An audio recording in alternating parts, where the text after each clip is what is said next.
Amen. Just continue from where I was. So students came in to the classroom, 4 of them, and they had tears in their eyes. And they said we had to quickly go.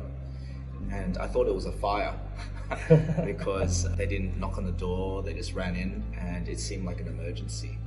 But as they mentioned that revival is breaking out in Hughes Auditorium, 2 of my students stood up straight away and ran out the door.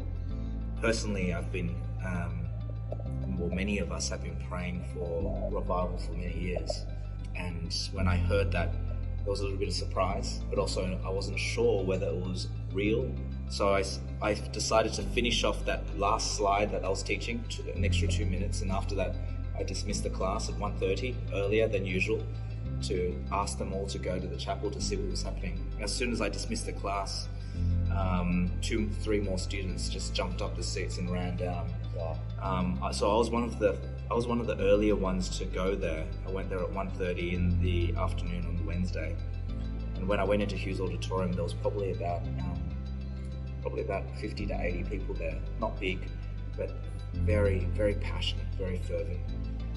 The chaplain was there, Greg Hasselhoff, and there was also the speaker.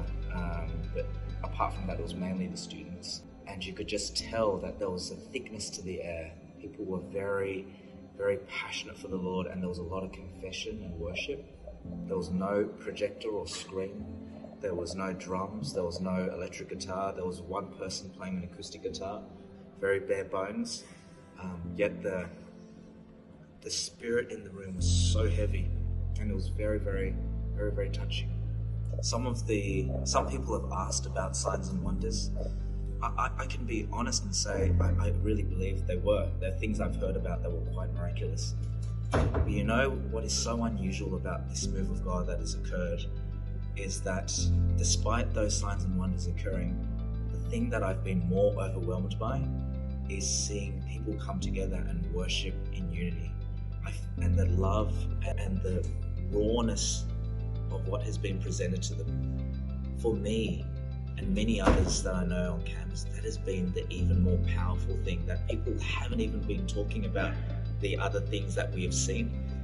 The fact that there has been no hype and nothing to draw attention even to the songs, with no drums and electric kit and no lyrics or anything, and seeing the hardest and most difficult generation to penetrate for the gospel, overwhelmingly they give their life to Jesus.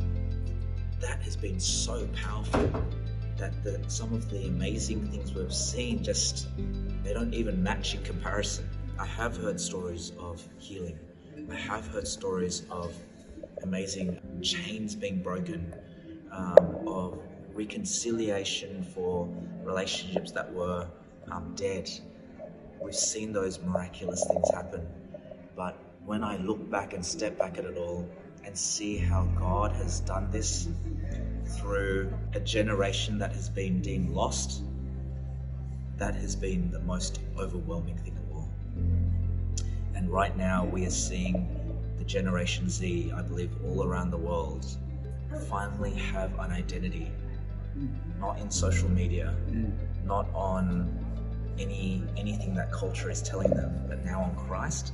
The identity that every culture around the world is saying this generation is the entitled generation, they're lazy, they've got social media to distract them, they've gone through COVID, they've got mental illness and anxiety, and they're the ones that are deconstructing faith.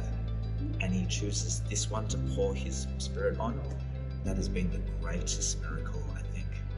When you go there and hear this generation cry out to the Lord, it's powerful. And something about this is drawing them to Jesus. This purity, this unadulterated Jesus seems to be drawing them so deeply.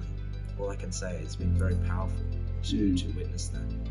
On the Sunday, so the first week, so it happened on the Wednesday, in the first week, on that weekend, they were already going out testifying without anyone telling them to. They just felt compelled to. And in some sense, I'm not surprised that so many campuses around the United States are now worshipping and praying like in a state of revival, if you want to call it that, whatever word you use, revival, awakening, outpouring, whatever it is, they're in a similar posture right now. And God is sending them. People are gathering and they're scattering. Or in other words, people are drinking, but you also need to pour out. And we're seeing that continuously through what God is doing here. Wow. And again, no person has done this. No person has manufactured this. It was a very ordinary service where God chose the ordinary to pour out His Spirit.